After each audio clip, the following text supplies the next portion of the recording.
परम पूज्य आचार्य श्री महाश्रमण, जिनकी अमृत प्रवचन श्रवण मात्र से जीवन को एक नई दिशा मिलती है, भीलवाड़ा के तेरापंथ नगर में अहिंसा यात्रा के प्रणेता और शांति दूत पूज्य आचार्य श्री महाश्रमण जी के आदित्य विहार में प्रवचन चल रही हैं, जिनका समुचित सुरक्षा उपायों के साथ श्रावक समाज सेवा धर्माराधना का लाभ ले रहा है। कोरोना गाइडलाइन के चलते एवन टीवी आचार्य श्री महाश्रमण जी के प्रवचन का लाइव प्रसारण कर रहा है। नमो लोए सब्बसाहूणम्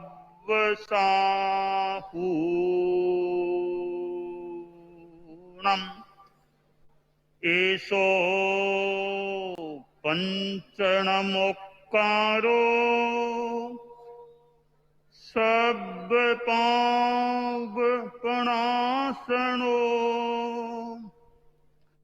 मंगलानं च सब्बेषिं पठमं हवै मंगलम् पठमं हवै मंगलम्।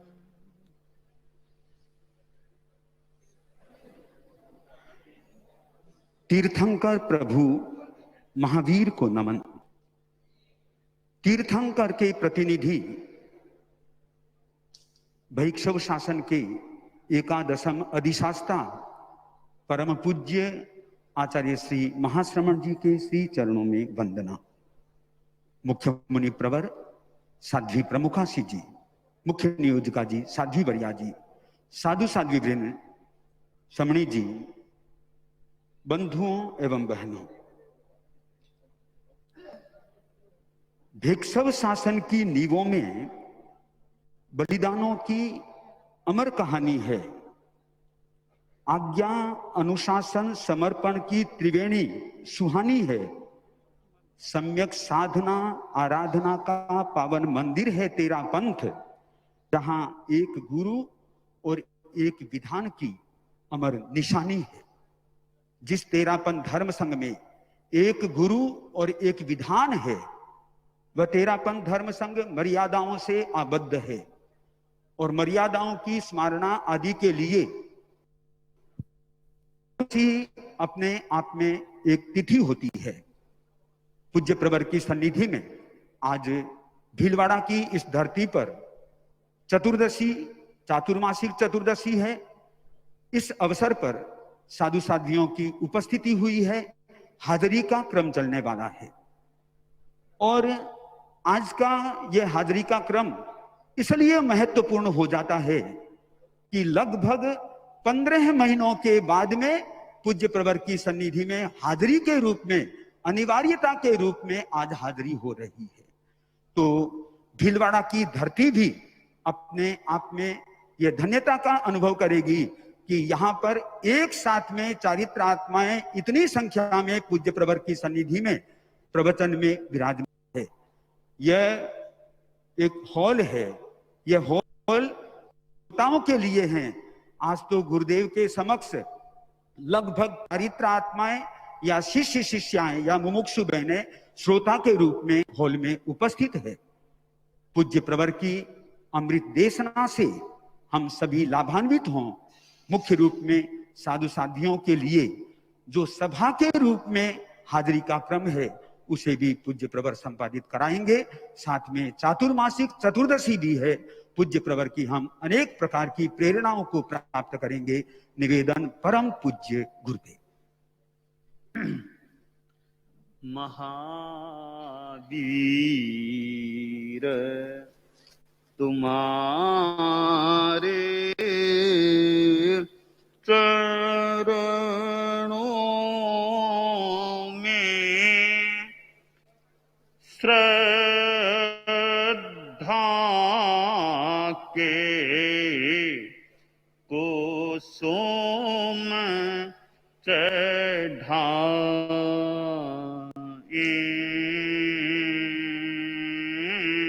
हम ऊंचे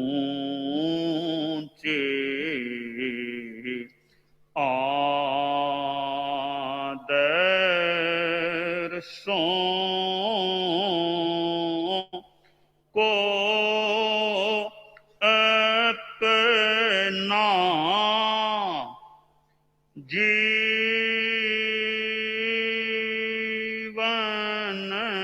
की ज्योति जगाए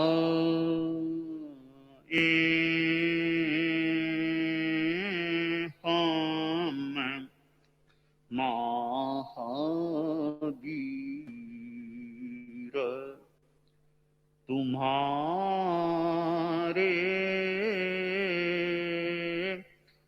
चरणों में श्रद्धा के कुसुम चढ़ाए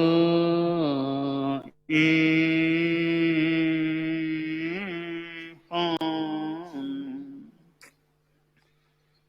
पन्नगे च सुरेन्द्रे च कौशिके पाद संस्पृशि निर्विशेष मनस्काय श्री वीरस्वामिने नमः।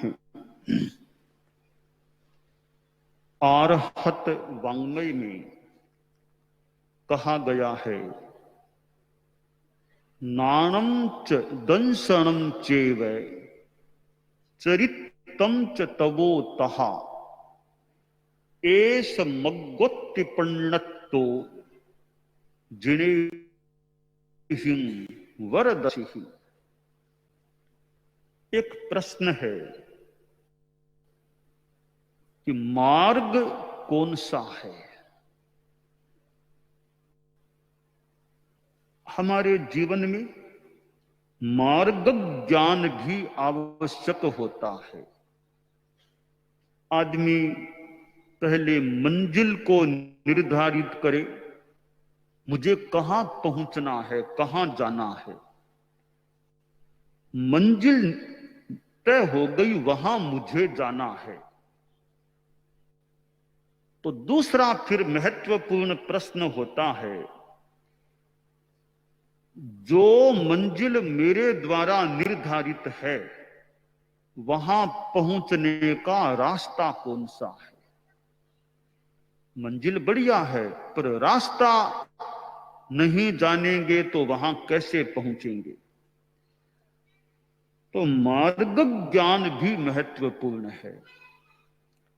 अब मार्ग ज्ञान तो करना है, पर कोई रास्ता बताने वाला होगा तो हमें रास्ते का ज्ञान होगा कि यह रास्ता यूं जाता है। तो मार्गदर्शक की भी आवश्यकता होती है। मंजिल हमारी तय, मार्ग हमारा ज्ञात हो गया और मार्गदर्शक भी हमें मिल गया। चौथी एक और महत्वपूर्ण चीज है, वह है गति। कि चलो, रास्ता बता दिया और हमने जान भी लिया, पर चलेंगे नहीं तो मंजिल नहीं मिल सकती। मंजिल उसे मिल सकती है जो चलता है। हां, गति मंथर भले कभी हो जाए, मंद भले हो जाए, पर बंद न हो। गति बंद हो गई, अब चलना ही नहीं है, तब तो मंजिल पाने की आशा भी कितनी क्या करें। गति बंद कब करो, मंजिल को पा जाने के बाद भले गति बंद कर दो। उससे पहले तो गतिमत्ता चाहिए। कभी बीच में विश्राम भी लेना पड़े, रुकना पड़े, तो विश्राम के बाद फिर गति शुरू कर दो तो पहुंच जाओगे। तो मंजिल, मार्ग ज्ञान और मार्गदर्शक, फिर गति, इन चार चीजों का बहुत महत्व होता है कहीं पहुंचने के लिए। अध्यात्म के संदर्भ में हम देखें तो हम जिस साधना के जगत में हैं, जैन दर्शन, जैन आगम कि आलोक में जो साधना का क्षेत्र है हम उसमें आए हुए हैं। तो उस संदर्भ में हमारी मंजिल मोक्ष है। बहुत ऊंचा हमने लक्ष्य मानो बनाया है या बनाना चाहिए। लक्ष्य है ऊंचा हमारा मोक्ष, और उससे ऊपर तो कोई चीज लोकाकाश में मानो है ही नहीं। जहां सिद्ध आत्माएं हैं उसके बाद तो लोक में कुछ कोई मंजिल की बात ही नहीं है। तो ऐसे भी सबसे ऊपर है, तो ऐसे गुणवत्ता की दृष्टि से भी हमारी बहुत ऊंची मंजिल है, मोक्ष है। अब दूसरा प्रश्न है कि मार्ग क्या है वहां मोक्ष में पहुंचने का, और मार्गदर्शक कौन है? मार्गदर्शक सबसे बड़े तो अरहत भगवान, तीर्थंकर भगवान हैं। उनसे बड़ा तो कोई मार्गदर्शक अध्यात्म के जगत में मिलना मुश्किल है। तो अरहत मार्गदर्शक हैं, पर अरहत उपलब्ध नहीं है तो फिर निर्ग्रंथ यानी साधु साध्वियां जावत जीवं सुसाहुणो गुरुणो शुद्ध साधु गुरु हैं, वे मार्गदर्शक हैं। और उनमें भी आचार्य प्रमुख रूपे ने मार्गदर्शक बन सकते हैं। तो गुरु मार्गदर्शक हैं, वे मार्ग बताने वाले। और यूं अरहत मान लो नहीं है पर आगम है, तो आगम भी मार्गदर्शक बन जाते हैं। पुस्तक भी एक प्रकार की शिक्षिका की भूमिका अदा कर सकती है। तो आगम स्वयं हमारे लिए मार्गदर्शक का काम भी करते हैं, परंतु फिर भी साथ में गुरु का भी योग चाहिए। क्योंकि आगम अपने आप में जो छपे हैं, आसाधना न हो, वे तो बोलते नहीं कि क्या बात, वो मैटर है, पुद्गल है। उसका अवबोध उनके अधिकृत प्रवक्ता या अधिकृत निर्णायक वे आचार्य हो सकते हैं, या साधु साधियां जानकार बहुत सुनते, वे ज्ञाता हो सकते हैं। तो आगम को पढ़ना ठीक है, साथ में बड़ों की निश्रा में पढ़ा जाए तो और महत्व है। नवदीक्षित साधु साधियां है और उनको आगम पढ़ने के ऐसे ही किताब देख के पढ़ लेंगे, ठीक है, अच्छा है, स्वाध्याय हो जाए। कोई बड़ों की निश्रा चाहिए, जो पढ़े हुए हैं आगम के ज्ञाता, उनके सामिप्य में पढ़ो, वे बता सकें इसका यह मतलब, इसका यह मतलब। इसलिए मार्गदर्शक की भी बड़ी महत्ता होती है। तो मंजिल मोक्ष, मार्गदर्शक अरहत, गुरु आदि दो भी। और अब के मार्ग है क्या? तो जैसा आगम में भी बताया गया, नानम च दंसनम चेव चरितम च तवोतः एस मग्गोत्ति पन्नतो जिने हिम वर दंशी ही, कि जिनेश्वरों ने मार्ग बताया है वह है ज्ञान दर्शन चारित्र तप एस मग्गो, यह मार्ग है। यानी चारों का समुच्चय अपने आप में एक मार्ग है। और जिन्हें ही जिन्हों के द्वारा बताया गया है, जिन भगवान गलत बात कभी बताते नहीं है। तमेव सत्यम निसंकम जम जिणे हिम पवेयम, वही सत्य है और वह सत्य ही है जो जिनों के द्वारा प्रवेदित है। ज्ञान दर्शन चारित्र तप, यह उस मोक्ष की मंजिल को पाने का मार्ग है। अब गति करो, ज्ञान की आराधना करो तो गति हो जाएगी, दर्शन की आराधना करो गति हो जाएगी, चारित्राराधना करो गति हो जाएगी, तपः साधना करो गति हो सकेगी। चातुर्मासिक चतुर्दशी, चतुर्मास लगने के संदर्भ में या लगने के आसपास आने वाली या लगने के दिन आने वाली चतुर्दशी, और एक विशिष्ट पहचान लिए यह चतुर्दशी है।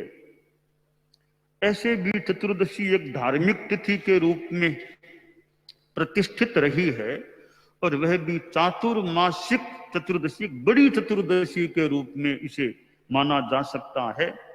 और आज की चतुर्दशी तो ऐसी है कि चतुर्मास आज ही लगने वाला है। कभी कभी पूर्णिमा को भी चतुर्मास लगता है। इस बार तो चतुर्दशी को ही चातुर्मासिक पक्षी है, चतुर्मास भी लगने वाला है। और चातुर्मासिक पक्षी की एक विशेष बात है, प्रतिक्रमण में शाम को 20 लोगस का ध्यान होना, 20 लोगस का ध्यान करना होता है।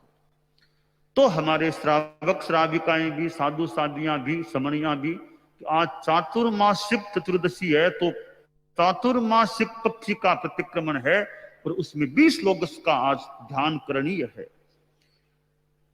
यानी अब चतुर्मास शुरू होने वाला है। चतुर्मास 4 मास का समय और आमतौर से एक क्षेत्र में रहने का समय है। इसमें तो वे ज्ञान, दर्शन, चारित्र, तप की आराधना और सिस्टेमेटिक या योजनाबद्ध और सुगमता से की जा सकती है। यूं तो हमेशा ही की जा सकती है, पर बिहार यात्रा नहीं है तो ज्ञानाराधना और ज्यादा अच्छी हो सकती है। हमारे अनेक चारित्रात्माएं व समणिया महाप्रज्ञ श्रुताराधना पाठ्यक्रम के अध्ययनार्थी विद्यार्थी बने हुए हैं। चतुर्मास का समय खूब अच्छा अध्ययन किया जा सकता है। और भी अनेक पाठ्यक्रमों से या व्यक्तिगत अध्ययन के रूप में संलग्न चारित्रात्माएं समणिया हो सकते हैं। मुमुक्षु बाह्यां भी है। चतुर्मास है, जितना जैसे संभव ज्ञानाराधना और अच्छी हो। तो यह एक ऐसा समय है कि यात्रा नहीं तो यात्रा का कितना समय बच सकता है। व्यवस्थित पुस्तक आदि की उपलब्धता हो सकती है। निर्धारित एक स्थान है, बार बार स्थान की उठापटक भी नहीं है, तो ज्यादा सुगमता से ज्ञानाराधना हो सकती है। हमारी छोटी साधवियां समणियां और हैं, संत भी हैं, उनको और ज्यादा अभी ध्यान देकर, यहां है या बाहर भी हो, कैसे ज्ञानाराधना में इनके जो संरक्षक हों साधु साध्वियां, वे भी ध्यान दे कि इनका कैसे ज्ञानाराधना का क्रम अच्छा चले, कंठस्थ ज्ञान और भी पढ़ने का लिखने का जो भी हो, इनका अच्छा ज्ञान का विकास हो। जैन विश्व भारती इंस्टीट्यूट से भी जुड़े हुए कई अध्ययनार्थी हमारे साधु साधियां जो हों वे हो सकते हैं। तो किसी माध्यम से ज्ञान की आराधना होनी चाहिए और आगम का स्वाध्याय, आगम का कंठस्थीकरण, पढ़ना पढ़ाना वो जितना हो सके अच्छा है। आगम तो महान ग्रंथ हैं, महान खजाने हैं ज्ञान के। आगम है, आगमेतर ग्रंथ और कोई ग्रंथ है, अध्ययन होना चाहिए। तो ज्ञानाराधना हो, गृहस्थों में भी जितनी ज्ञानाराधना हो सके। जैसे 25 बोल कंठस्थ हो। 25 बोल तो ऐसी चीज है कि व्यक्ति व्यक्ति को याद हो तो तात्विक ज्ञान का एक प्राथमिक खजाना थोड़ा संक्षेप में उपलब्ध हो जाए, फिर उसको जीव अजीव जैसी पुस्तक के द्वारा समझ लिया जाए, समझा दिया जाए, संक्षेप में अच्छा तत्व ज्ञान हो सकता है। और भी अनेक चीजें हैं, प्रतिक्रमण है और तत्व चर्चा आदि आदि बहुत ग्रंथ हैं। तो ज्ञानाराधना चले कितना संभव हो। दर्शनाराधना, श्रद्धा, दर्शन हमारा निर्मल, सम्यक दर्शन निर्मल रहे। सम्यक दर्शन की निर्मलता के लिए 3 बातें ध्यातव्य हैं। पहली बात कसाय मंदता, कसाय हमारे जितने हल्के रहें वो सम्यक की पुष्टि में सहायक। नंबर 2 की बात यथार्थ के प्रति श्रद्धा, तमेव सत्यम निसंकम जम जिणेहं पवेयम। यथार्थ के प्रति समर्पण व निष्ठा जितनी पुष्ट हो वो भी सम्यक्त्व का पोषक बन सकता है। तीसरी बात है तत्व बोध, तत्व ज्ञान हो, जीव अजीव आदि आदि तत्वों को अच्छी तरह समझा जाए, तत्वज्ञान में आयास प्रयास हो, तो वो भी हमारे सम्यक्त्व को पुष्ट बना सकता है।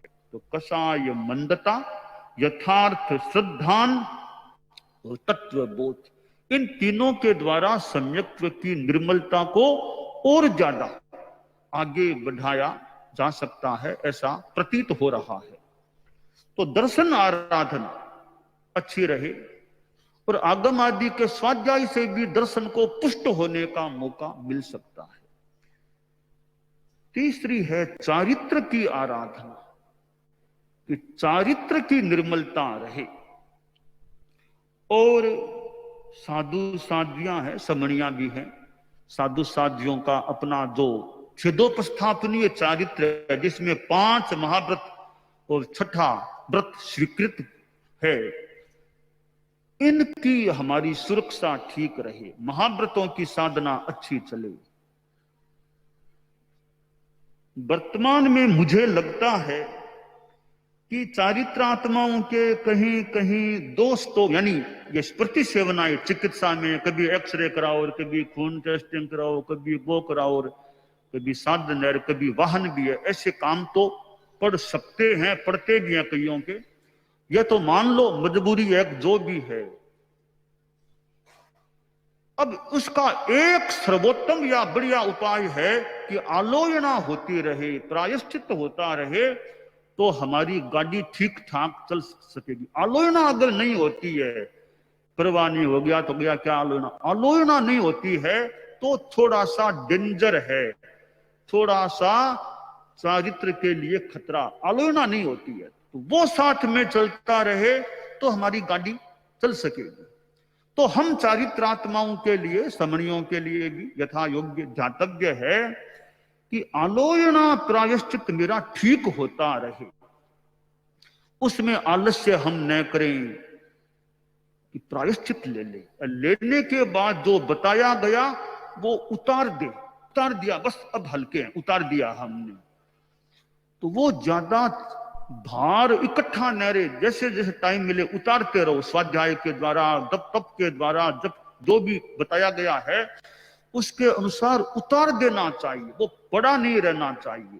तो पहले तो जितना हमें कम दोष लगे वो तो है ही उत्तम बात, फिर भी लगते हैं प्रमादवश तदमस्ततावश, तो साधु को उसकी आलोचना ले लेनी चाहिए, जो अधिकृत है आलोचना देने के, प्रायश्चित देने के, वो जो बताएं फिर उसको उतारने का प्रयास हो। ऐसा नहीं पड़ा कागजिया वापिस वार्षिक रिपोर्ट में मान लो लिखा गया।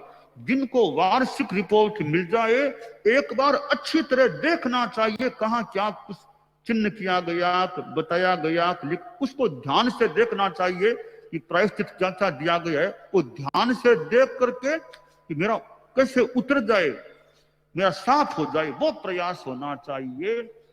तो ये प्रायश्चित उतार देना, प्रायश्चित लेना और उतार देना, यह वर्तमान के युग में बढ़िया हमारा आलंबन है कि चारित्र की निर्मलता रह सके। इसमें प्रमाद हो जाता है, दोष लगा तो लगा, न आलोचना न उतारना करना, बस चलता है, तो चारित्र को थोड़ा खतरा हो सकता है। तो चारित्र को खतरे से बचाने के लिए ये प्रायश्चित एक सशक्त सबल माध्यम है, खासकर वर्तमान युग में, तो कि साधु का चारित्र अच्छा रह सके। तो चारित्र की हमारी निर्मलता हम रख सके। अब क्रिया समिति है, अगर क्रिया समिति में जागरूक हैं, हमारी चारित्र की निर्मलता का एक उपाय है, वरना ऐसे ही चलते रहे, बातें भी चली, पैर भी चले, दोनों चलते रहे, तो थोड़ी सी प्रमाद की बात हो सकती है। यूं हमारी समितियां, गुप्तियां, इनमें हमारी सजगता, बोलना है तो बोलने में गुस्से में ही बोल दिया, आवेश में बोल दिया, तो थोड़ा सा उत्तेजना आ गई ना, कसाय योग में आ गया, तो कुछ मलिनता, बोलना भी आवेश में मत बोलो, शांति, गुस्सा नहीं करना चाहिए। कटु लगे ऐसी बात किसी को क्यों बोले, अच्छा भाषण पे अच्छी तरह बोले। तो भाषा समिति, समितियां, गुप्तियां है, मनोवाक काय गुप्ति, इनकी हमारी अच्छी साधना चलती रहे, जागरूकता हमारे में रहे, तो चारित्र की निर्मलता है। और तपस्या, तप, चारित्र तो एक पूंजी है ही। अब हमारी इस संयम की पूंजी को या अध्यात्म की पूंजी को और पुष्ट करने के लिए तपस्या करो। तपस्या केवल उपवास ही नहीं, वो तो है ही, स्वाध्याय भी तप है, ध्यान भी तप है, विनय भी तप है, सेवा भी तप है। सेवा भी बड़ा एक तप है। मैं देखता हूं आज इस बार हमारे कितने तो वृद्ध, अनेक वृद्ध साध्वियां हैं, अनेक अवस्था प्राप्त संत हैं। तो साध्वियां आती है तो कोई साध्वी साथ में आ रही है, उनको ला रही है, संतों को भी कोई आसपास है, तो बहुत अच्छी बात है, भी सेवा कर रहे हैं, ये वृद्धों की सेवा हो रही है, बहुत अच्छी बात है। कि हम तो सक्षम है, शरीर हमारा अभी अवस्था भी कम है, जो वृद्ध हो गए हैं उनको जितनी अपेक्षा है सेवा की, अच्छी तरह लाएं, वापिस पहुंचा दें, बिठा दें। तो मैं देखता हूं कि देखो साधु साधियों को, वृद्धों को, जो संत साथ आ रहे हैं, साथ सतियां साथ में आई है, उनको लेकर आ रही है, कोई व्हील चेयर में ला रही है। खैर व्हील चेयर तो जितना मजबूरी है, बाकी चले तो भी उनको सावधानी से लाएं, बहुत सेवा की बात है। लाना ही नहीं, और भी इनके समाधि रहे, उनकी जो भी खान पान लाना, दवाई देना, सेवा जो अपेक्षित है, तो वो सेवा करना भी तपस्या है। किसी किसी संदर्भ में तो उपवास बेला तेला की तुलना में वो सेवा करना ज्यादा बड़ा महत्वपूर्ण तप है। तो सेवा, उपवास, तपस्या आदि आदि तप हैं, इनके द्वारा भी हम अपने अध्यात्म की पूंजी को और ज्यादा वृद्धिंगत कर सकते हैं। तो ज्ञान दर्शन चारित्र तप यह मार्ग है, और चतुर्मास का समय सामने है। तो इसमें हम सभी को इस चतुर्भुज चतुष्टयी की हमें आराधना में अपना नियोजन करने का प्रयास करना चाहिए। चतुर्मास का समय है, बाहर से लोगों का भी आवागमन जितना उचित, जितना हो सकता है, हमारी सीमा में सावधानी के साथ लोगों को भी जितना लाभ मिल सके धार्मिक आध्यात्मिक, क्योंकि उनको भी तो आखिर कल्याण की दिशा में आगे बढ़ना है। तो श्रावक श्राविकाओं की भी चतुर्मास में विशेषतया साधना चले। और तप में तो ये उपवास की बारियां, अभी तो केले की बात है, 13-14 पूनम, अभी ये आषाढ़ महीने की आज 14 है, तो आज बेले का दिन है, जो केला करने वाले हैं 13-14 पूनम को। ऐसे बेला केला फिर जो जितनी कर सके अपनी अनुकूलता को देख लेना चाहिए, अपनी अनुकूलता स्थितियां देखकर जितना हो सके। तो तपस्या भी चतुर्मास में हो सकती है, जितना हो सके, पंचोला करो, चोला करो, 5 बीघे टालो, 4 बीघे टालो, जितना कर सको उतना करो, अपनी शक्ति को देख लो, जितना कर सको उतना करो। तो तपस्या भी हो, और हमारे साधु साध्वियां श्रावक श्राविकाओं को तपस्या की प्रेरणा देने से काम आगे बढ़ सकता है। तो तपस्या की भी प्रेरणा दी जाए, व्यक्तिगत प्रेरणा दी जाए, तो तपस्या में श्रावक श्राविकाएं भी आगे बढ़ सकते हैं। इसी तरह ज्ञानाराधना भी, छोटे बालक आदि हैं, 25 बोल सीखो और सीखो, प्रतिक्रमण सीखो, सीखते सीखते उनका अच्छा ज्ञान भी हो सकता है। तो यूं यह अध्यात्म की आराधना यूं तो 12 ही महीने हो सकती है, चतुर्मास एक विशेषतया समय है। और चतुर्मास में भी श्रावण भाद्रव और ज्यादा महत्वपूर्ण है धर्म की आराधना के लिए। तो श्रावण भाद्रव में और ज्यादा विशेष रूप में तपस्या आदि का क्रम चल सकता है। तो इस बार हम तो भीलवाड़ा में चतुर्मास करने के लिए उपस्थित हैं, और भी हमारे कितने साधु साध्वियां बाहर भारत में कहां कहां चतुर्मास का प्रवेश कर चुके हैं, उनके सामने भी चतुर्मास, हमारे बहिर्विहारी साधु साध्वियां भी स्वयं की साधना को भी आगे बढ़ाने का आयास रखें। तो जितना संभव गृहस्थों की आध्यात्मिक प्रगति में भी अपना योगदान देने का प्रयास करते रहें। चतुर्मास में प्रवचन भी होता है, बृहत मंगल पाठ भी होता है, और भी क्लास आदि भी चल सकती है। तो प्रवचन हो वो भी खासकर ये मुख्य प्रवचन सवेरे का जहां हो जैसे हो, तो उसको भी किसी माध्यम साक्षात या दूर से भी सुना जा सके, तो प्रवचन से भी एक खुराक मिल सकती है। और प्रवचन देने वाले हैं उनका भी काम भी प्रवचन में आलस्य न हो। देना है तो आलस्य नहीं, टाइम के प्रति जागरूकता की नियमितता जितनी रह सके। टाइम दिया 9 बजे का, तो जहां तक हो सके 9:15 नहीं बजनी चाहिए। टाइम 9 का दिया है, 9:15 मत बजाओ, लगभग 9 बजे या 9 बजे के बाद यथाशीघ्र शुरू कर दो। ऐसा नहीं देखेंगे जाएंगे करेंगे, देखेंगे नहीं, बस पहुंचो। 9 बजे का टाइम है तो अच्छा रहे 9 बजे से पहले पहले अपना स्थान ग्रहण कर लो, 9 बजे शुरू कर दो। तो समय की नियमितता प्रवचन कार्यक्रम में जितनी रह सके वो भी रखनी चाहिए। बढ़िया तो रे टाइम पर पूरा हो जाए, टाइम पर शुरू। पूरा होने में मान लो और उपक्रम कुछ चल जाए तो शुरू तो टाइम पर कर दो ना। एक काम तो एक सिरा तो ठीक हो जाए कि टाइम पर शुरू हो गया। तो यूं टाइम पर काम होना चाहिए। तो ये प्रवचन भी अच्छा एक उपक्रम होता है।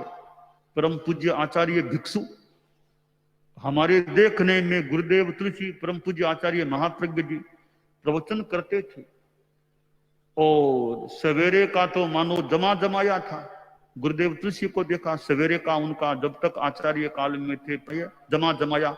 आचार्य महाप्रज्ञ जी का भी बहुलांशतया सवेरे का प्रवचन होता रहता था।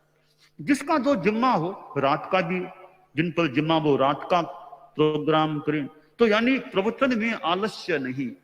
आलस्य तो अच्छे काम में किसी में नहीं करना चाहिए। तो प्रवचन बहुत लोगों के लिए लाभदायी हो सकता है, उपकारक हो सकता है। तो टाइमली व्यवस्थित होना चाहिए। और चतुर्मास का प्रवचन हो, खासकर श्रावण भादवे का, वो तो जितना थोड़ा आगम पर आधारित भी हो सके तो बढ़िया, आगम तत्वज्ञान ऐसे प्रवचन हो।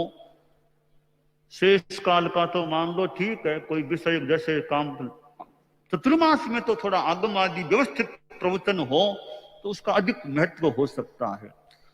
ज्ञानशालाएं हैं तो ज्ञानशालाओं के बच्चों को भी खुराक मिलती रहे, ज्ञानशालाओं का क्रम अच्छा चलता रहे।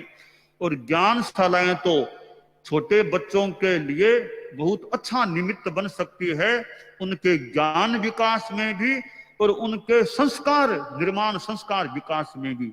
जगह जगह ज्ञानशालाएं जहां तक मैंने देखा चलती हैं जाना, तो उनमें ज्ञानार्थियों की संख्या कितनी बढ़ सके, ज्ञानशालाओं की संख्या कितनी बढ़ सके, उसका यथोचित प्रयास होता रहे।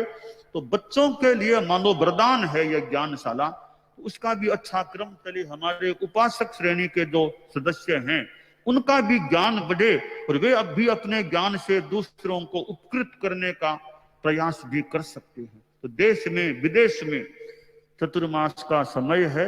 जितनी अध्यात्म की गंगा, ज्ञान की गंगा प्रवाहित हो सके उसे प्रवाहित करने का प्रयास रहना चाहिए।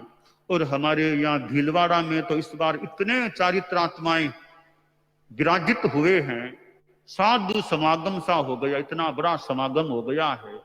और इतनी वृद्ध साध्वियां जिनको इतने वर्षों बाद उनसे आध्यात्मिक रूप में मिलना हुआ, इतने हमारे कई रत्नाधिक संत जो मेरे से, उनके दर्शन करने का भी मुझे कई वर्षों के बाद मौका मिला है। तो इतने और भी हमारे छोटे हैं, वो सब इतने संतों से मिलना हुआ है, साथ में रहने का योग बना है।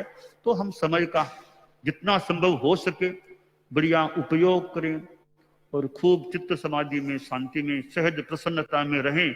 और जहां सेवा की अपेक्षा वहां सेवा, बाकी ज्ञानार्जन आदि आदि में अपना समय लगाएं और अपना अच्छा चतुर्मास बीते। अच्छा अपना जप ध्यान स्वाध्याय, सुबह सुबह भाई नवकार मंत्र की माला जपी या नहीं। हमारे बाल मुनि भी हैं, कई साध्वियां भी, छोटी बड़ी जो भी सुबह सुबह, अब चतुर्मास है, अब तो नवकार मंत्र की माला फिरे बिना क्या नाश्ता करें, पहले माला तो हो जाए ना। तो अपना जप का क्रम भी कि नवकार की माला तो हमारा बस, उसके बिना तो चतुर्मास में तो और ज्यादा कोई यच्चा भी लेना तो पहले माला फेरी, कि नहीं यच्चा यच्चा सब बाद में है। तो यो हमारा लक्ष्य रहे, तो कि जप आदि अपना क्रम चले। बाकी जो अनुष्ठान करना हो और साधना करनी हो, जो जानकार है उनके पास बांटना हो, पढ़ना हो, आदि आदि काम भी चतुर्मास में अपनी सावधानी रखते हुए, कोरोना के संदर्भ में भी जागरूकता भी यथोचित रखते हुए अपनी प्रक्रिया को, विकास की प्रक्रिया को आगे बढ़ाने का प्रयास करना चाहिए। तो हमारा चातुर्मासिक यह प्रवास हमारा ही नहीं, हम सभी का, यहां वहां कहीं भी हैं सभी का, और तेरा पंथ अन्य जैन जो भी हैं, अजैन भी जो चतुर्मास कर रहे हों, सभी के प्रति मंगल कामना है। आध्यात्मिक संदर्भों में चातुर्मासिक प्रवास अच्छा रहे और हमारा यो स्वास्थ्य आदि की भी अनुकूलता रहे। इन्हीं मंगल कामनाओं के साथ हम तप और संयम से अपने आप को भावित करते रहें, यह काम्य है। दानान सिद्धम अभय पयाणम सच्चे सुया अणवज्जं गयन्ति तवे सुया उत्तम बंभचेरम लोगुत्तमे समणे नाय पुत्ते। अब दूसरा उपक्रम है, वो हाजिरी तो देखो उपस्थित होना ही भी हाजिरी है, वो तो हाजिर होना भी एक प्रकार की हाजिरी है। अब दूसरा उपक्रम वो वर्षावास की स्थापना अभी कर दे, वो दिनेश जी वो स्थापना का अभी उपक्रम कर देते हैं। तो अब हम वर्षावास चतुर्मास की स्थापना का अनुष्ठान करने जा रहे हैं। इसमें कुछ मंत्र पाठ आदि आदि हैं, तो वो मैं बताता रहूंगा यथासंभव, और हम लोग ऐसे अपने ढंग से करते रहें।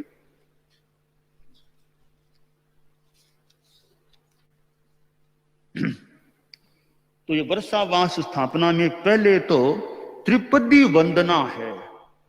तो त्रिपदी वंदना हमारे साधु साधियां जानते होंगे। वंदना की वृद्धों को जरूरी नहीं है जिनके साटा हो, आप लोग विराजिए, कुर्सी पर विराजिए, आप लोग आराम से कुर्सी पर विराजिए, बोले कोई दिक्कत नहीं। जो हमारे युवा अवस्था आदि के वो जो कर सके वो वंदना की मुद्रा, जो ऐसे हैं जो वो कुर्सी पर विराजे, जो जिनके पैरों में तकलीफ आदि होती है,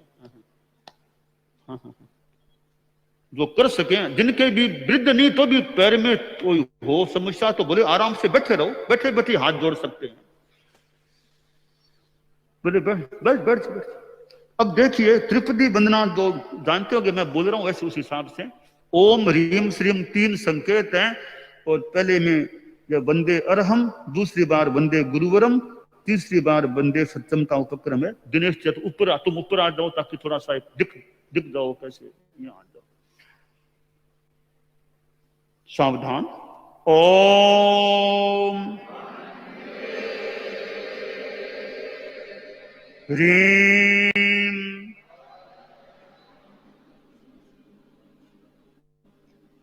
श्रीम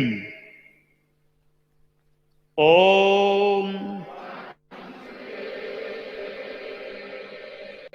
ह्रीम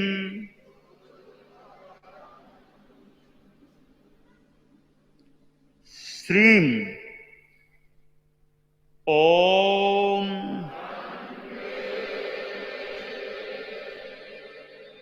ह्रीम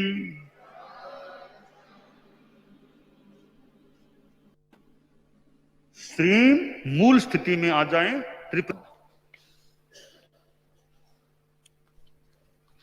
अब हमें चतुर्विंशति स्तव का उपक्रम चलाना है।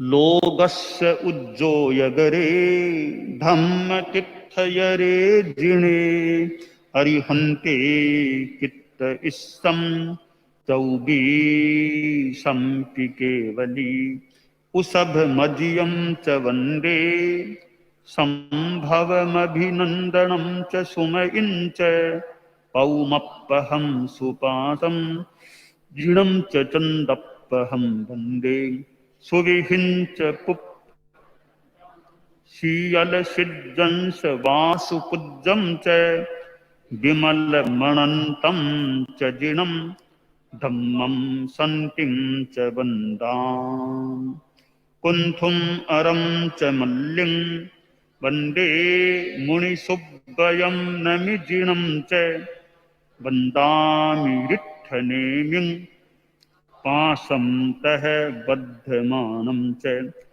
एवं मये अभितु आ विहूय रयमला कहीण चरमरणा चौबीसंपि जिनवरा तिथयरा मे पशीयन्तु कित्तियवन्द्यमये जे ए लोकस्य उत्तमा सिद्धा आरोग्यबोहि लाभं समाहिवरमुत्तमं दिन्तु चन्देषु निम्मलयरा इत्येषु अह्यं पयासयरा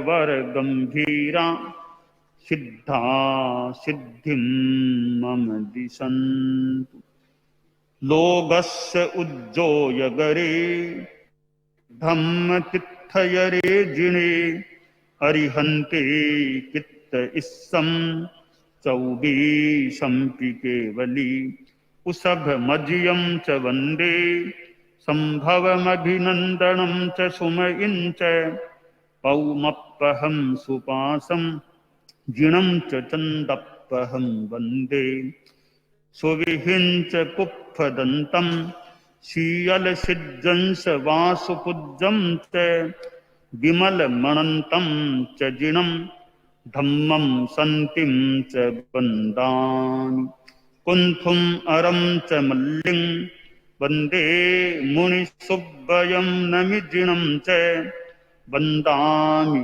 रिट्ठनेमिं पाशं तः बध्यमानं च एवं मये अभितु आ विहूय रयमला कहीण जरमरणा चौबीसंपि जिनवरा तिथयरा मे पशीयन्तु कित्तियवन्द्यमये जे लोकस्य उत्तमा सिद्धा आरोग्यबोहि लाभं समाहिवरमुत्तमं दिन्तु चन्देषु निम्मलयरा इत्येषु अह्यं पयासयरा सागरवरगम्भीरा सिद्धा सिद्धिं मम दिशन्तु लोकस्य उज्जोयगरे धम्मतिथयरे जिने अरिहन्ते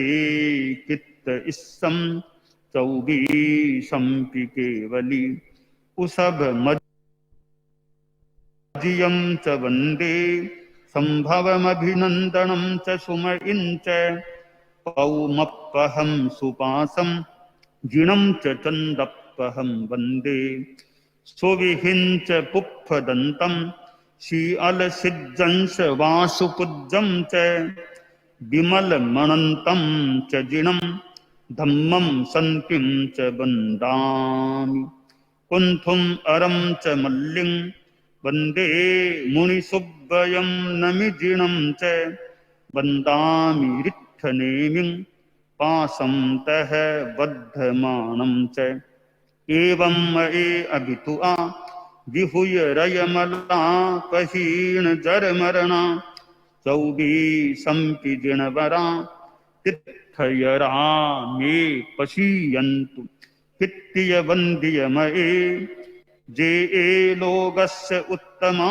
सिद्धा आरोग्यबोहि लाभं समाहिवरमुत्तमं दिन्तु चन्देषु निम्मलयरा इत्येषु अह्यं पयासयरा सागरवरगम्भीरा सिद्धा सिद्धिं लोकस्य उज्जोयगरे धम्मतिथयरे जिने अरिहन्ते कित्त इस्सं चौबीसंपि केवली उसभ मजियं च वन्दे सम्भवमभिनन्दनं च सुमयिं च पौमप्पहं सुपासं जिनं च चन्दप्पहं पहम वंदे सुविहिंच पुप्फदंतम शीयलजंस वासुपुज्जम च विमल मणंतम च जिणम धम्मं संतिं च वन्दामि कुंथुम अरं च मल्लिं वंदे मुनिसुब्बयं नमिजिनं च वन्दामि रित्थनेमिं पासं तः बद्धमानं च एवं मये अभिथुआ विहुय रयमला कहीण जरमरणा चौबीसंपि जनवरा तिथयरा मे पशीयन्तु कित्तियवन्द्यमये जे लोकस्य उत्तमा सिद्धा आरोग्यबोहि लाभं समाहिवरमुत्तमं दिन्तु चन्देषु निम्मलयरा इत्येषु अह्यं पयासयरा सागरवर गंभीरा सिद्धा सिद्धिं मम दिशन्तु लोकस्य उज्जोयगरे धम्म तिथयरे जिणे अरिहन्ते कित्त इस्सं चौबीसंपि केवली उसब मजियं च वन्दे संभवमभिनन्दनं च सुमयिं च पौमप्पहं सुपासं जिनं च चन्दप्पहं वन्दे सुविहिंच पुप्फदन्तं शीयलसिज्जंस वासुपुज्जं च विमलमणन्तं च जिनं धम्मं सन्तिं च वन्दामि कुंथुम अरं च मल्लिं वन्दे मुनिसुब्बयं नमिजिनं च वन्दामि रित्थनेमिं पासं तः बद्धमानं च एवं मये अभिथुआ विहुय रयमला कहीण जरमरणा चौबीसंपि जनवरा तिथयरा मे पशीयन्तु पित्तियवन्द्यमये जे लोकस्य उत्तमा सिद्धा आरोग्यबोहि लाभं समाहिवरमुत्तमं दिन्तु चन्देषु निम्मलयरा इत्येषु अह्यं पयासयरा सागरवर गंभीरा सिद्धा सिद्धिं मम दिशन्तु सिद्धा सिद्धिं मम दिशन्तु सिद्धा सिद्धिं मम अग्रिम ॐ ह्रीं नमो अरहन्ताणं ॐ ह्रीं नमो सिद्धाणं ॐ ह्रीं नमो आयरियाणं ॐ ह्रीं नमो उवज्झायाणं ॐ ह्रीं नमो लोए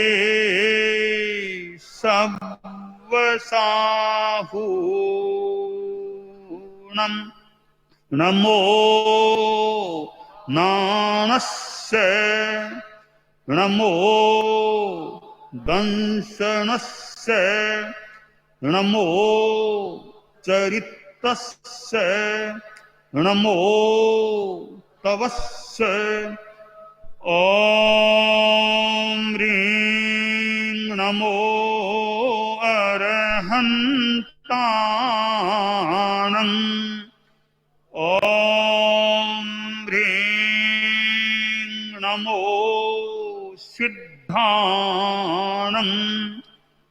ॐ ह्रीं नमो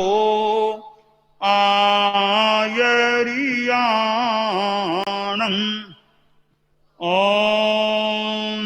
ह्रीं नमो उवज्झायाणं ॐ ह्रीं नमो लोए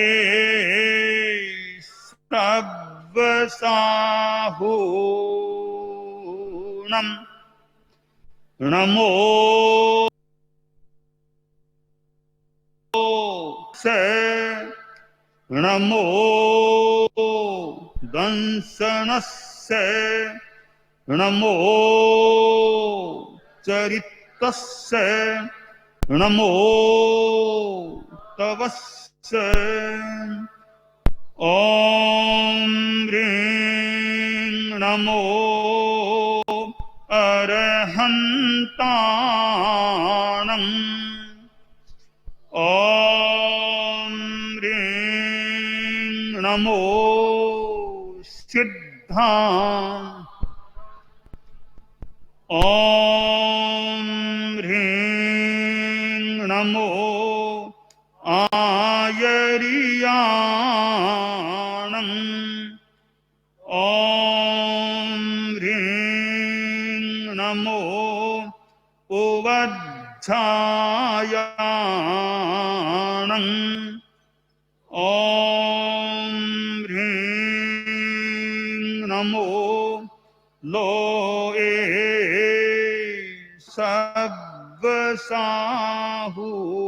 सर्वसाहूणम् नमो नाणस्य नमो दंसनस्य नमो चरितस्य नमो तवस्य ॐ ह्रीं नमो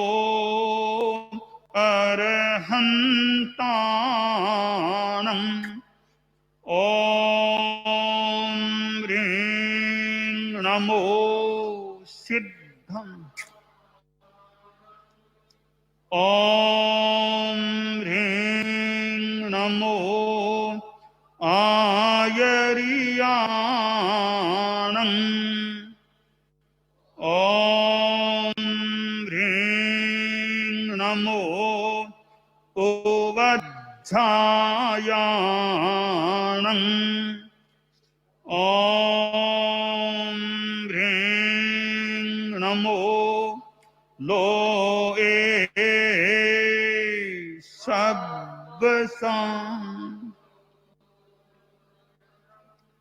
नमो नाणस्य नमो दंसनस्य नमो चरितस्य नमो तवस्य ॐ ह्रीं नमो अरहन्ताणम् ॐ ह्रीं नमो सिद्धाणम् ॐ ह्रीं नमो आयर्याणम् ॐ ह्रीं नमो उवज्झायाणम् ॐ ह्रीं नमो लोए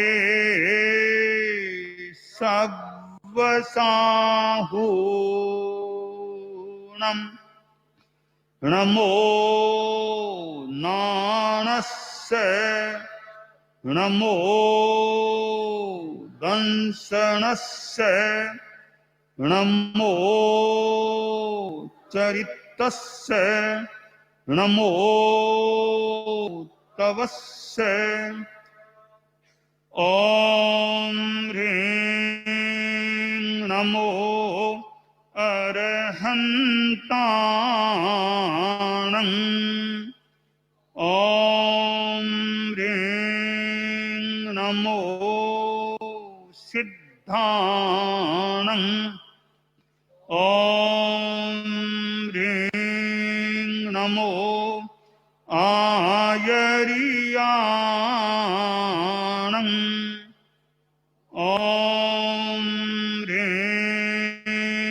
नमो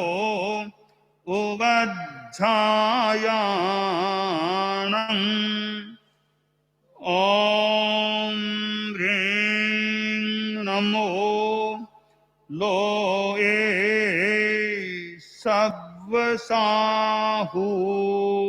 सव्वसाहूणम् नमो नानस्य नमो दंसनस्य नमो चरितस्य नमो तवस्य ॐ ह्रीं नमो अरहन्ताणम् ॐ ह्रीं नमो सिद्धाणम् ॐ ह्रीं नमो आयर्याणम् ॐ ह्रीं नमो उवज्झायाणम् ॐ ह्रीं नमो लोए